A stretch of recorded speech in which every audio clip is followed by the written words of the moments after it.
I'm Mr. X, and together with my assistant Barry, Well, hi. we will take you through your journey to become a better chess player.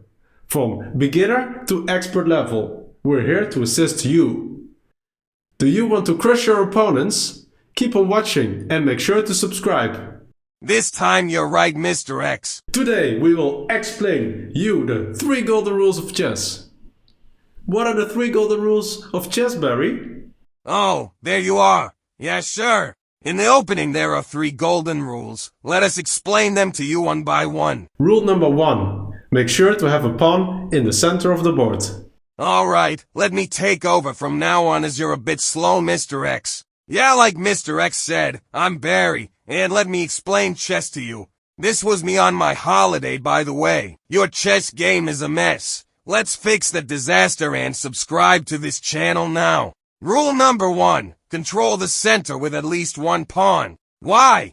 These 4 squares are at the center of the board, and from here you can cover a lot of squares. Having control over these squares enables you to control the most vital squares. Move your pieces around these squares to prepare your attack. Also, the squares right next to these are very precious, as you might imagine. Make sure to control these squares and increase your elo. These central squares are also super crucial later in the game. Positioning a knight at the center of the board gives you a lot of control over your opponent.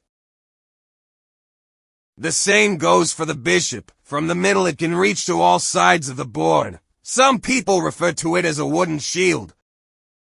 As you have 2 bishops, one on the white colors and one on the black colors. Together they can cover a whole lot. Let's first explain some basic chess language. Here we move the pawn to d4. The pawn to d4, see the numbering on the left side. And the letters at the bottom. The pawn goes from the field d number 2 to d number 4. In short, we make the move d4. As you can see, the pawn covers central squares of the chessboard. This is very strong to start with, and it is the favorite first move of Garry Kasparov, or was it Harry or Gary? I'll never remember. He's one of my buddies. He was the world champion for 15 years. Easy. Starting with moving the d-pawn to squares forward can give you a lot of attacking positions. You an attacker? Then this might be the best first move for you. This is called the King's Indian Defense. And this the Queen's Gambit accepted. Are you ready to give up a pawn for an attack? And what about the Nimzo Indian Defense? We can also start the game with moving the pawn to e4. Equally good. Or is it? According to Barry Fisher, seen by many one of the best players ever, starting the game with e4. Moving the pawn in front of the king to squares is best by test. Try it out yourself. Are you more a positional player? Then the Spanish opening might be something for you. Another solid opening is the French defense. And what about the Italian opening? Do you know why I gave some of the openings geographical names? It makes us dream of those places because we can't go there ourselves. We're sitting behind the chessboard instead, obviously. Rule number 2. Develop your knights and bishops to active, relevant squares. Whatever, Mr. X. Rule number 2. Develop your pieces to good, relevant squares. Something like this. Taking central squares. Attacking the central pawn. Developing the knight and attacking the central pawn. Developing the bishop and attacking the knight.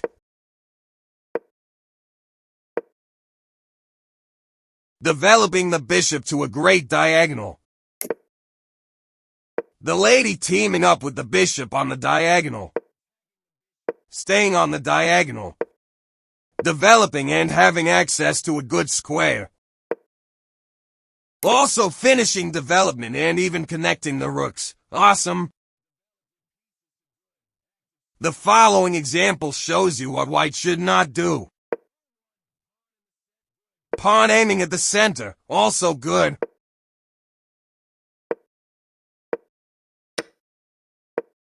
Rule 2. Develop your pieces very well.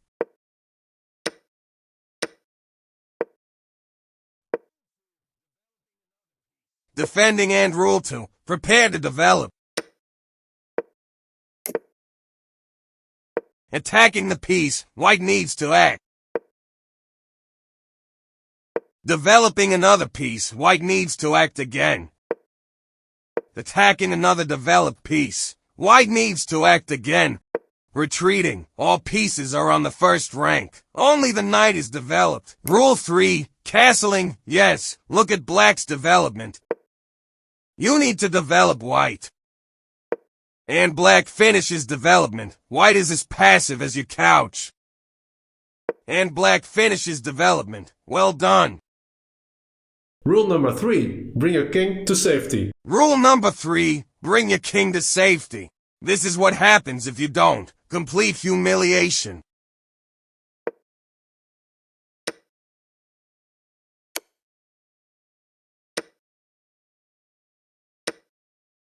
Threatening checkmate.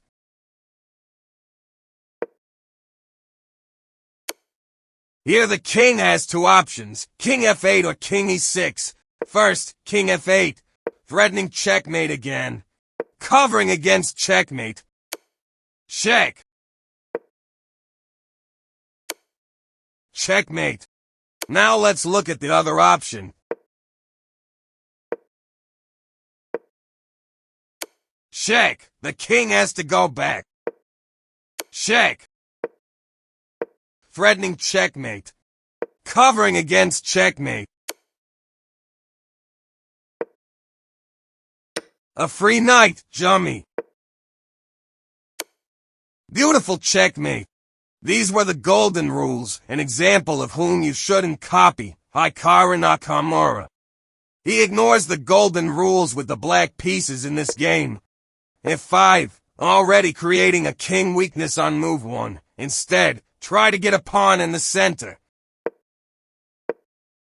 What about developing your pieces? This blocks most of the pieces.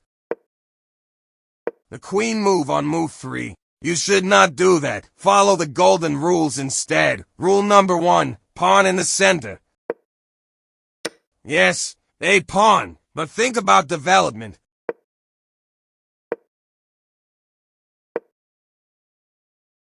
Again, is this lady your wife?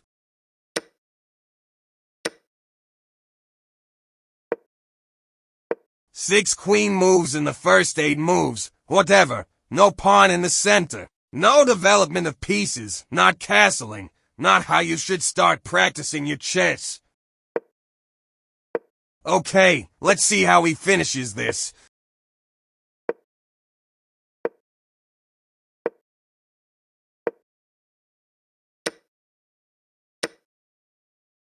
Running to the c7 square.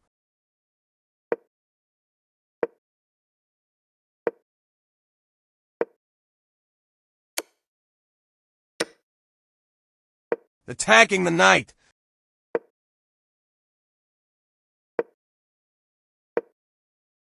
Now that's an active knight. Woohoo!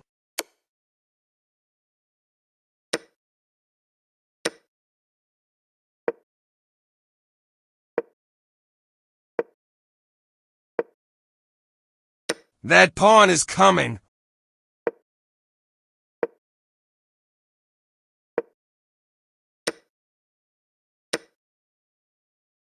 Now that's a safe king.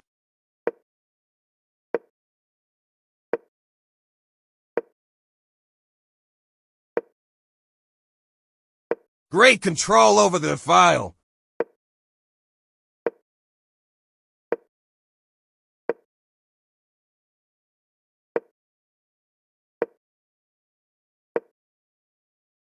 And white resigned. Do you know why he can do this? Because he's one of the best and you are not, unless you are Magnus Carlsen, the GOAT. But I highly doubt that my brood is watching this video. But if you do, hi Magnus. I'm a fan.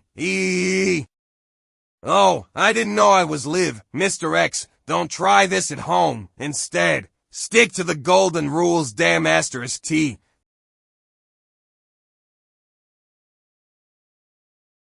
Rule number 3. Bring your cave. Finally, we checkmate you.